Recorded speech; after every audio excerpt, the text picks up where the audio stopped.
এই জামানার কথাই নবীজি বলছেন সাল্লাল্লাহু আলাইহি ওয়াসাল্লাম, তোমাদের সামনে এমন একটা যুগ আসছে, নবীজি বলছেন জামানা সাবরিন, কঠিন জামানা, যে জামানায় ঈমান নিয়ে চলাটা হবে হাতের মধ্যে আগুন নিয়ে চলার মতো।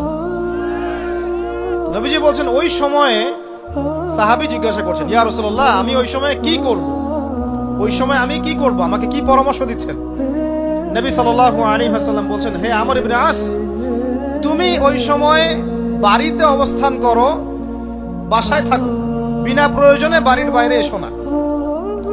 ওই সময় তুমি নিজের পাপের জন্য আল্লাহর কাছে ক্রন্দন করতে থাকো, বিনা প্রয়োজনে বাড়ির থেকে বের হয়েও না।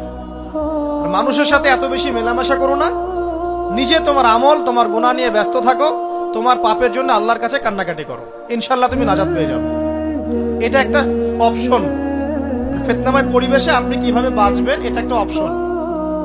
আরেকটা হাদিসে গিয়ে নবী সাল্লাল্লাহু আলাইহি ওয়াসাল্লাম বলছেন যে যখন এমন ফিতনাময় পরিবেশ আসবে, তখন যদি তোমরা এই আমর বিল মারুফ নাহি আনিল মুনকার, সৎ কাজের আদেশ, অসৎ কাজের নিষেধ, আমার সুন্নতের উপর অটল থাকতে পারো, তাহলে তোমরা 50 জন শহীদের নেকি পাবে। সাহাবায়ে কেরাম বলছেন, ইয়া রাসূলুল্লাহ, আমিনহুম আও মিন্না, তাদের মধ্যে 50 জন নাকি আমাদের মধ্যে 50 জন শহীদ? নবী করিম সাল্লাল্লাহু আলাইহি ওয়াসাল্লাম বলছেন, বাল মিনকুম, বরং তোমাদের মধ্যে 50 জন।